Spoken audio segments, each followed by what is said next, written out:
Larry, I'm gonna start with you. And the format for this is we have a couple questions. Again, this is designed to be interactive if you want it to be, and then they're gonna go through a few case studies with that red flag concept in mind. But we talked about, regulators and their interest in bringing or solving for the coverage gap that does exist.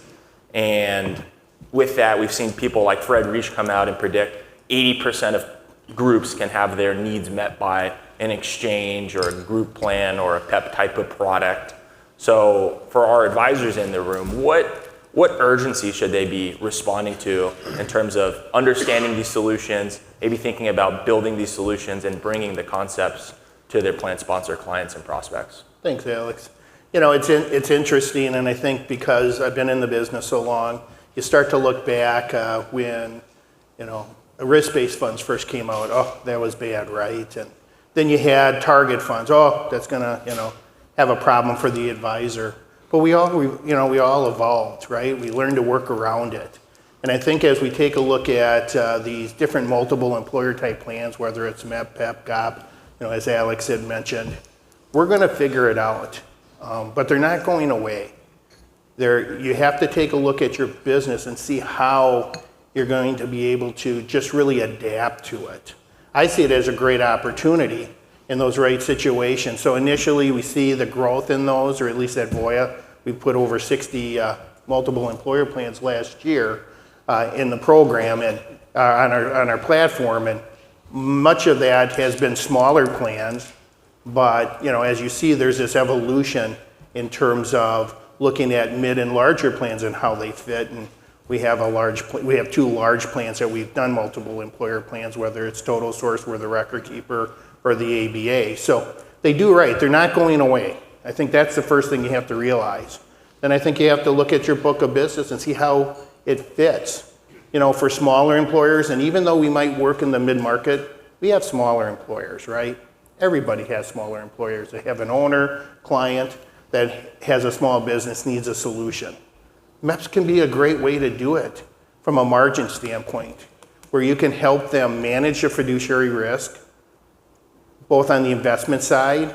You look at a PPP in terms of a PEP, it's a solution there to manage their risk. So you become, again, that relationship manager and you find the right solution. So I don't think the idea is, does it put your business at risk? It's how do you embrace it according to how you see your business today and how you're gonna grow, knowing that that's gonna just continue to grow. Will it be 80%? I don't think so. Remember when they used to say the generalists are gonna be out of the business? It's never, because it's all relationship. How many people have a MEP today in the audience? So we have a number of people that already have put MEPs together. And as we go through the different questions, I'll talk different ways on how you can do that effectively for your business. Perfect, thank you. Jason, I'm gonna have you transition. We're gonna stay on the same topic, but more so from the advisor perspective. Maybe you can touch on some of the perceived benefits that they're able to receive through building these types of solutions, and from a scale and a repeatability standpoint, what that might allow for. Yeah, that's $1 million question. So from an advisor lens, I think you talk about any kind of a MEP solution, PEP, group of plans, whatever.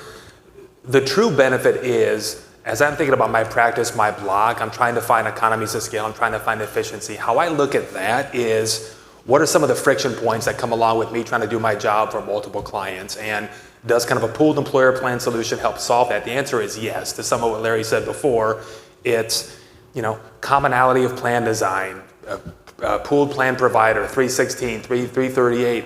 This allows me kind of in the forefront to say, if I've got 10 customers all in a pooled employer plan, when my phone rings, it's an easier phone call to respond to because I understand what the 316 is, I get the plan design, I get the investments. It's really simplistic for me to service that block. I think on the flip side, one thing you have to think about is, I think there's this hope and this desire that whether it's a multiple employer plan, a pooled employer plan, it's a one size fits all. Like if I can just solve this, my entire block goes there and everybody wins. And that's unfortunately not the case, right? It doesn't mean that from a financial advisor perspective, you still can't find efficiency in your practice, whether it's a PEP or a non-PEP. And this is kind of the part of the presentation where these are Jason's thoughts. Don't take these as industry leading thoughts or anything, but as I would approach my particular block, one of the first kind of things I'd want to do is let's level set, make sure we're on the same page. I'm an advisor working with a business owner to make sure, what are we trying to accomplish? We can sometimes overcomplicate this kind of nerdy world of retirement plans. All we're really trying to do is a couple of things. One, at some point, a participant's going to give us $1 and we give them back 10 in return, right? Or whatever the multiplier is. That's step one. That's what a retirement plan is. Step two, is that business owner benefiting to their fullest to maximize their business value, whether it's tax incentives, whether it's attracting the right employees, it's retaining the right employees. You first start off with A and B. Are my participants able to save, and is my business owner finding value in offering a retirement plan like they should? Once those are yes, and you level set there, then you go up into what are some of the problem points? Is it cost? Is it time spent? Is it payroll? Is it my time spent? I think one of the most impactful things we can do, whether it's small market, maybe even up to mid-market, get a good TPA, okay? Whether it's a PEP, MEP, something else, TPAs can still provide 316 solutions. You can work with investment firm partners to provide 338. But then you have a packaged approach with the business owner to say, I've got an efficient approach with a PEP solution, and I've got a package with a standalone because I've got this TPA that I know, and he or she are going to design a consistent plan. And I've got this investment offering as well as a standalone. That still provides you economies of scale to your 10 clients, 20 clients, 50 clients. The goal is they're not all uniquely different every single time. But if you start first and really try to figure out I've got a good TPA relationship, step one then is understanding the business owner, and then it's an initial pivot, left or right. Right is that pooled solution, left isn't, it's a standalone, but I've still got a path where I can be efficient and it makes sense for my practice.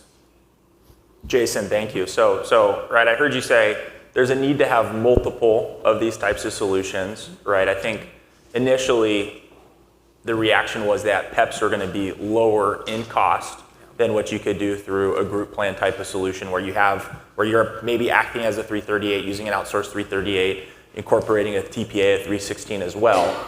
But what we're finding is in a lot of cases, right, the PEP's not going to be lower cost.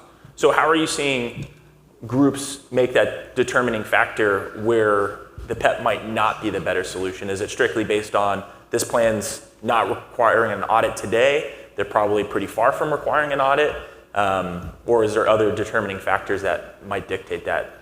Yeah, that's awesome. So let me take it from our approach without trying to talk product or not. So when we set up a pooled employer plan solution, as a pooled plan provider, we need to now take on the kind of fiduciary responsibility of the plan to hire a 316, and we're now in charge of the audit. I think a lot of us thought maybe on day one with a pooled employer plan, we get kind of the benefits of a multiple employer plan where maybe the audits would go away for some of these small employers. The reality is, once your PEP grows above 100 participants, you now have to have auditing costs that falls on the record keeper.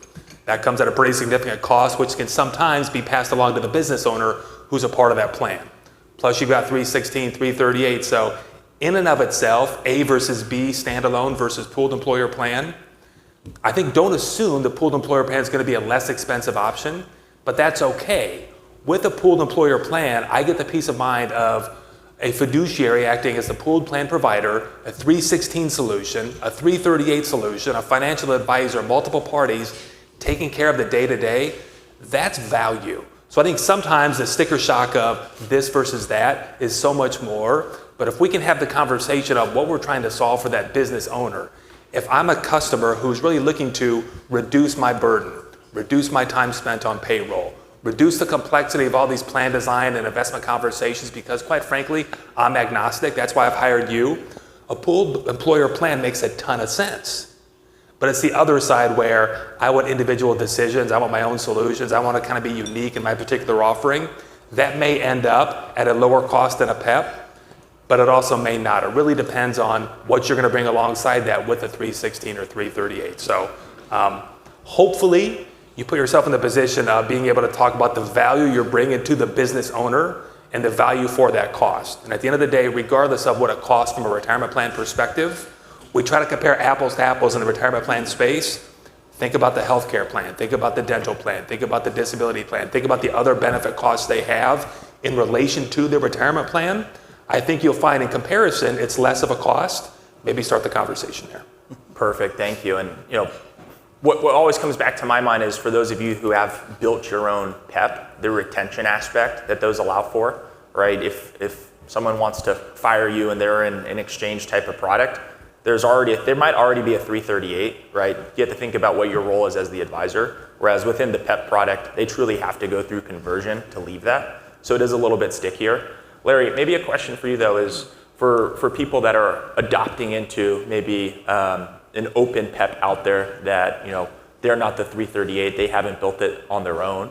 What do you see as the role for the advisor within those types of solutions? That's a great question. When you take a look at the investment part of it, do you find as advisors and consultants that the investment piece of your review when you get together with your client quarterly or semi-annually, annually, tends to be a lot less time today?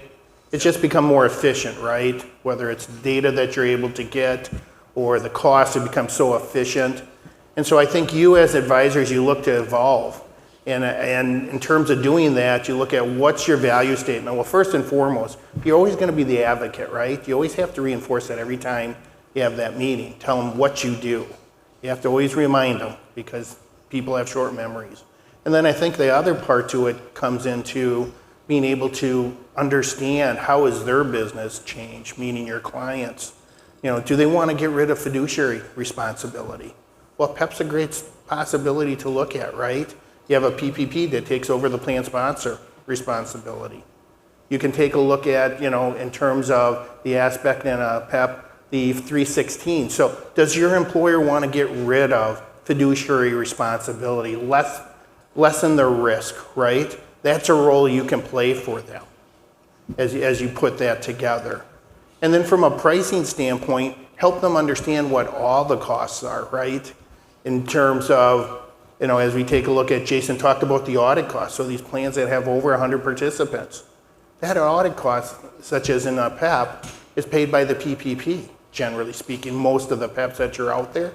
You can look at that as a reduced cost. So your real role becomes more of that advocate, and you take a more consultative manner. And then finally, depending on what your business plan is, with employees, having more time to be able to do education, financial wellness. I see a lot of growth in the whole financial wellness area. It leaves you more time to do that and have a bigger impact within the, the managing of the program. Yeah, I couldn't agree more. It seems that the employee is becoming more and more important throughout all this. Absolutely. So going forward, we're going to jump into some specific case studies that each of my panelists have prepared to give you maybe some more real-world examples of how and where these have been implemented. So to start, Larry, I'm going to go back to you. Voya works with a group called Head Start. Maybe you can share a little bit about that product. We take a look at that. I'm going to actually describe one that I'm working on. Oh, please. Alex, that's very similar to Head Start. Okay. It's a nonprofit. Again, it's a 403B PEP that's being put together. A little unique in that actually the advisor is going to serve as the PPP and as well as 338 on the program itself. But we've put this program together with the idea that he's hearing from his clients they want to reduce the risk. They want to outsource the responsibilities. In this specific case, they're looking to actually, in terms of putting together the risk, is have a 316 in place, obviously, with the PEP, because they don't want to provide all the information.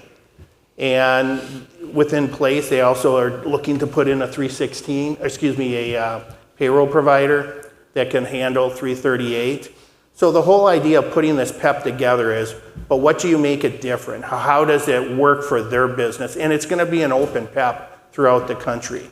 The uniqueness that they have is that we went and interviewed a number of different TPA firms, and this TPA firm can work with TIA CREF. So again, their business is specifically going to look at the nonprofit, higher education, and the ability to record keep those individual contracts. So when they go out, their whole sell is really taking a look at how do we manage your risk through taking away fiduciary responsibility. How do we take away the task or the job by having a 316 in place? Obviously on the investment side, being able to take that responsibility away in terms of managing and reviewing the funds from time to time with that. And then finally, they're actually including the audit cost. So when we start to look at it, their whole idea is not to necessarily capture, in this case, the smaller plans. They're really looking at that mid and large market on how they can get in place. And it's open in that they're looking to work with other advisors, that they know it's a relationship business. You have a relationship, and again, your key of what you're going to do with your clients is bring a solution that the whole goal is, even though it might be the same cost as being on an individual basis, they want to give up some of those other risks or tasks that they're doing today. And so I don't think I've heard of the advisor acting as the PPP. So maybe from a functional standpoint, what's their roles and responsibility for monitoring the TPA and the 316? Well, their role is they went through this firm does a lot of RFPs, and in terms of that, so they're very comfortable being the PPP. In terms of they went through a large RFP process to identify the TPA and 316 in terms of the process, both in terms of obviously their responsibilities, their capabilities, and so they actually went through an RFP process, which they'll do on a periodic basis. Got it. Thank you. Yeah. Jason, transitioning gears, and kind of earlier we spoke to all the state mandated options that are now out there. With Principal, you worked really closely with the rollout of the Simply product that you have as a small market type of solution. I'm hoping that you can kind of compare and contrast how those state mandated products work, not just specifically to the Principal Simply product, but to what you've seen some record keepers maybe create on the smaller end of the market to be more turnkey, to provide a solution other than what the state mandated option looks like. Yeah, I appreciate that, Alex. So from my perspective, let's talk about these kind of the state mandated approach for a lot of these, what we call mandates. And I've had the opportunity to participate in the Georgetown CRI and kind of present at a conference in Miami. So one thing I learned early on, they hate the word mandates. Let's not use that anymore. But essentially it is states trying to offer kind of an automatic IRA to particular states to try to uptake on the coverage gap, right? We saw 5 million business owners who don't have a retirement plan. States are trying to play a part. I think there's more we can do as financial advisors, as record keepers in that world. But what it's done in return is I think it's challenged record keepers, whether it's Voya, Principal, Empower, Vestwell, whomever, some of these fintech upstarts, to figure out this small market space. How do you make this more efficient? This next part's super nerdy, but when you think about setting up a startup retirement plan, it seems pretty simple. I collect a bunch of information and decisions. I put it in our record keeping platform so the business owner can access it and so the participants can. We sign a ton of documents like buying a home, and then you set up payroll. Should be pretty straightforward. Here's the rub. That process sometimes takes 20 to 25 weeks of your time, and your benefit on the other end is 50 bips on a plan that might have $50,000 in contributions in the first year. Like, it's really challenging. It almost kind of disincents you to be in that market. And so in advance of some of these mandates, in advance of some of the Secure Act 1.0 and 2.0 provisions, we did make a pretty kind of a big investment decision. Can you create a better mousetrap? We do have a product called Simply Retirement by Principal. It's a turnkey kind of online solution supported by people where it's meant to take that entire process of collecting data, getting it into your platform, picking investments, whatever, and to shrink it down significantly. Now, the good thing is it's taken a process that takes 20 plus weeks and it's down to about 5 or 6 weeks from commitment to first payroll. Really simple, really straightforward, really easy. I think the challenge is engaging financial advisors like yourself to use it for the first time because it's different. Getting third-party administrators to use it for the first time because it's different. It's definitely put the ability to offer this opportunity to clients of yours in a much better position because 6 weeks versus 20 plus, you can write 3 plans instead of 1 in the same amount of time. That's great for you. A recommendation I would make, I think product offering alone isn't enough. I think you need to think about your role in the process and how does this make sense for your practice and how we grow this. And this is where I'm seeing the industry kind of take this big shift over the last, I'd say, 12 to 18 months. And I think it's going to take off even more is financial professionals like yourself thinking about their role in the startup world differently, where you're going to approach this with, I've got a flat fee upfront cost that I'm going to charge in startup plans. It's not just going to be basis points. Some of you may already do this, some of you may not, but to say, I'm going to charge $1,000 in the first 3 years or $1,500, whatever your number is, and that cost to the business owner, which is the billable fee, actually qualifies for some of the Secure Act tax credits of up to $5,000. So what it allows you to do is have a little bit more financial interest up front in setting up these plans. You have kind of expected comp that's coming in the first 3 years, and then once that plan hits about $100,000, maybe it flips over to 50, 75 bips, and it makes more financial sense to you. On top of that, then I'll shut up, Alex. On top of that, it's challenging record keepers like Principal, like Voya, like others to say, hey, can you include my bill in your billing as well? Because I don't want that nonsense. I don't want to be chasing down bills right and left. Can we just give our business owner a one-time quarterly fee? They pay it, it falls under the Secure Act, and through that, you're going to pay us our comp. And we're happy to say we're kind of in that position now. So the world is evolving. You've seen the fintechs, you've seen others. I think the processes we take are somewhat different, but the result is great. It hopefully positions you to feel like I can be in this space. It financially makes sense. It's not going to take a ton of time. And when the standalone options don't work, we've got these pooled employer plans to a lot of your record-keeping partners who can make it every bit as easy. Thank you, Jason. So one thing you said, and maybe some more specifics, in terms of what that build fee actually looks like, right? We are in a room of retirement plan experts. I don't know anyone who's charging $1,500, right? That seems low, and hopefully I'm wrong with that. Or is that something where it's more of a reactive service model, where this is a referred client, you put them in a solution like this, and maybe your service model is reactive until they grow to meet that minimum, which maybe is closer to $7,000, $8,000 to really be serviced as a plan? Yeah, it kind of depends how historically speaking, again, I've been around a long time. What we tended to see in the past was a basis point charge for comp, even on startup plans. And so I'm a financial professional. I charge 50, 75, 100 bips, but you're reliant on that plan funding and actually growing. And so what we're seeing is normally year one, you might get $300. Year two, maybe you're up to $700. Maybe by year three, if this plan grows, now you're north of $1,000 in compensation. That's tough to do 10 times a year, every single year, waiting for that trail.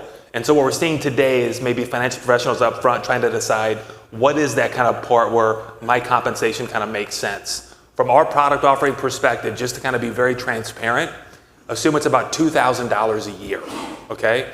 That positions you, if it makes sense, to say, I'm going to charge $1,000, $2,000, $3,000, still kind of keep it under that $5,000 threshold to give that business owner the opportunity to maximize their Secure Act tax credits. But again, that's a conversation between you and maybe that business owner to decide what's my time, effort, and energy worth for all the solutions I'm bringing to the table. It just allows you to think differently about, boy, wouldn't it be cool if I write 10 plans a year at whatever the comp is, we'll say 1,500, as opposed to 50 bips and hoping that they grow. Your first 1, 2, and 3 years make a lot more sense financially for your practice, and then allows you to pivot quickly, because not all startups grow, not all startups stick around. Some go out of business, but your time spent isn't lost on some of those that maybe don't last more than a year. Perfect, thank you. And then so Christian's going to talk later today about the RFP Express tool within the RPAG portal, but for those of you who've started to use that, what you'll notice is some of these solutions are already included within that. So, potentially as a takeaway is the idea that start including these types of products within your standard RFP process. Make sure you're talking about it, and depending on where you're at today, depending where your client's at today, you might be for these solutions, you might be candidly against the